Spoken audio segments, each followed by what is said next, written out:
لشکر ہے۔ اس ٹائم پر جب وار اپنے پیک پہ ہے، دمشق میں وہ مسجد سفید مینار والی، اور وہ آج ایگزسٹ کرتی ہے، کچھ عرصہ پہلے تک نہیں تھی، اب ایگزسٹ کرتی ہے۔ اس مسجد کے سفید مینار کے پاس عیسیٰ علیہ السلام صبح فجر کے ٹائم پہ جب سارے نمازی، ابھی اقامت ہو رہی ہے، اقامت ہو چکی ہے بلکہ، تو دیکھتے ہیں آسمان سے دو فرشتے ہیں جن کے کندھوں پہ ہاتھ رکھے ہوئے ہیں، اور عیسیٰ علیہ السلام لینڈ ہو رہے ہیں، اور لوگوں کے سامنے عیسیٰ علیہ السلام وہاں پہ آتے ہیں، تو امام مہدی جو ہے وہ پیچھے ہٹ جاتے ہیں، اور عیسیٰ علیہ السلام کو کہتے ہیں کہ آپ آئیں جماعت کرائیں۔ تو عیسیٰ علیہ السلام کہتے ہیں نہیں، آپ کے لیے اقامت آپ کے لیے ہوئی ہے، آپ ہی جماعت کرائیں، میں نبی کا امتی بن کے آیا ہوں، نیا نبی بن کے نہیں آیا، میں نیا نبی نہیں آیا، کوئی نئی شریعت بھی نہیں آئی، میں اسی نبی کا امتی بن کے اس دفعہ آیا ہوں۔ تو امام مہدی جو ہے وہ نماز کو لیڈ کریں گے، اور عیسیٰ علیہ السلام پیچھے نماز پڑھیں گے۔ نماز پڑھنے کے بعد کیا ہوگا، نمازی جو ہے وہ عیسیٰ علیہ السلام، اب امیجن کریں ذرا، سارے نمازی وہاں پہ ہیں، عیسیٰ علیہ السلام نمازیوں کے بیچ میں، تو سارے نمازی جو ہے نا عیسیٰ علیہ السلام کے پاس جائیں گے ملنے کے لیے، تو عیسیٰ علیہ السلام ان لوگوں سے ملیں گے، ان کے چہرے پہ ہاتھ پھیریں گے، ہر ایک نمازی کے نا چہرے پہ ہاتھ پھیریں گے، اور اس کو اس کا جنت میں مقام بتائیں گے کہ تیرا مقام جنت میں یہاں پہ، تیرا مقام جنت میں یہاں پہ، تیرا مقام جنت میں یہاں پہ۔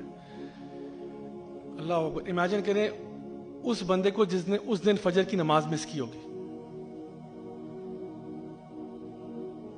جب آپ لوگوں، اللہ تعالیٰ ہم سب کو ان میں سے بنائے جنہوں نے فجر کی نماز اس دن پڑھی ہوگی،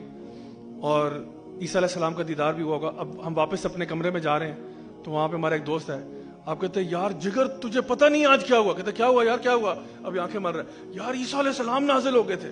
اور انہوں نے میرے چہرے پہ ہاتھ پھیرا اور مجھے جنت کی بشارت دے دی کہ میرا جنت میں گھر کہاں ہوگا۔ کہتے ہو یار اصل میں وہ الارم ہی نہیں بجا یار، میں نے سنوز دبایا ہوا تھا یار۔ تو اس طرح کے کام نہیں چلیں گے، تو یہ چیزیں نا آج صحیح کرنی ہے، یہ آج صحیح کرنی ہے اگر اس دن پھل لینا ہے تو۔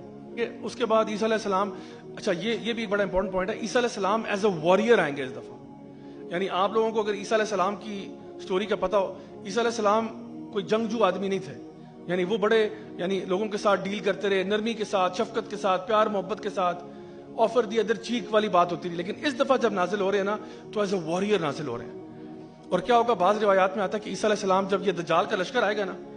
ابھی دجال کی باری نہیں ہے، دجال کی باری بھی آئے گی، دجال کا لشکر جب آئے گا نا تو عیسیٰ علیہ السلام جس طرف دیکھ کے سانس لیں گے نا وہ لوگ مر جائیں گے،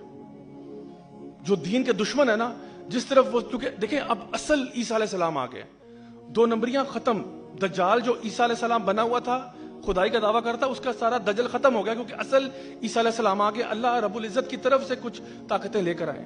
وہ جس طرف دیکھ کے بس سانس ہی لیں گے نا تو وہ ختم ہو جائیں گے۔ اب اسے کوئی شف کی مثال نہ لے لے کہ ادھر شف کریں گے وہ اڑ جائیں گے، ادھر شف کریں گے وہ اڑ جائیں گے، ایسا نہیں ہوگا، صرف سانس لینے سے شف کی بات نہیں ہو رہی۔ تو انہیں کیا کرنا ہے، ایک طرف سانس لینا ہے، یہ لوگ گئے ادھر، منہ کریں گے ادھر گئے۔ امیجن کریں now you have a warrior in your ranks, کیونکہ یہ سارے مجاہدین ہی ہوں گے، ان کے بیچ میں عیسیٰ علیہ السلام آ گئے۔ امیجن وہ جو بلیورز ہیں وہ کتنے امپاورڈ ہو گئے۔ پھر عیسیٰ علیہ السلام ایک اسپیئر اٹھائیں گے اور کہیں گے دجال کا رستہ دکھاؤ وہ کدھر ہے، اور جیسے ہی وہ دجال کو دیکھیں گے نا تو دجال فرار ہو جائے گا وہاں سے، کیونکہ اس کو پتا چل گیا کہ میرا سارا دجل، میرا سارا فریب ختم، اور دجال پگھلنا شروع ہو جائے گا۔ عیسیٰ علیہ السلام اس کو چیس کریں گے، وہ آلریڈی اس کی جسم پگھل رہا ہے، اور پھر عیسیٰ علیہ السلام وہ اسپیئر لے کے اس کو ماریں گے تو وہ سارا خون آلود ہو جائے گا، اور آپ وہ اسپیئر اٹھائیں گے تو سب لوگوں کو نظر آئے گا کہ دجال کا خون اس پہ لگا ہوا ہے۔ اور بعض علماء نے اس کی حکمت یہ بتائی واللہ عالم کہ اگر وہ مثال کے طور پہ دجال وہاں سے ان کو دیکھتے ہی غائب ہو جاتا یا ہوا میں اڑ جاتا تو لوگ کہتے جی ہمارے تو ولی اتنے بڑے تھے، وہ پتہ نہیں کہیں ٹائم ٹریول کر گئے، وہ تو جو ہے نا کسی اور جگہ پہ چلے گئے۔ تو وہ دکھانا ضروری تھا کہ یہ مر گیا ہے، تاکہ کیونکہ اللہ تعالیٰ کو تو نعوذ باللہ کوئی مار ہی نہیں سکتا، جو خدائی کا دعویٰ کرتا وہ کیسے، اس کا خون کیسے لگا ہوا اس کے اوپر، تو یہ چیز وہ ثابت کر دیں گے، and he will break the cross and he will kill the swine, and پھر اس کے بعد جو ہے وہ عیسیٰ علیہ السلام وہاں پہ اپنے جو بلیورز کے ساتھ جو ہے وہ وہاں پہ موو کریں گے، اور جتنے بھی لوگ وہاں موجود ہوں گے وہ اس ٹائم پہ اسلام قبول کر لیں گے۔ تو انشاءاللہ آج کی بات کا کیا خلاصہ یہ ہے کہ my dear brothers and sisters, اس فتنے کے آنے سے پہلے ہی اپنے آپ کو پریپیئر کر لو۔ یہ جو میں نے آپ کو 4 فتن آپ کے سامنے آج بتائے ہیں، ایمان کا فتنہ، مال کا فتنہ، نالج کا فتنہ، طاقت کا فتنہ، ان ساروں کے اوپر آج ہم نے کام کرنا ہے، آج کام کریں گے، آج سورۃ الکہف پڑھیں گے، روزانہ کم از کم 10 آیات جو ہیں وہ تلاوت کیا کریں، خاص طور پہ جمعے کے دن تو کبھی بھی آپ نے مس نہیں کرنا سورۃ الکہف۔ اور اللہ کا وعدہ ہے کہ اللہ تعالیٰ آپ کو ہدایت پہ رکھے گا، اور آپ کے لیے ہر جمعے سے لے کے دوسرے جمعے تک اللہ تعالیٰ ایک نور پیدا کر دے گا، تاکہ آپ ہمیشہ رائٹ گائیڈنس پہ رہیں۔ اللہ تعالیٰ ہمیشہ ہمیں اپنے حفظ و امان میں رکھے۔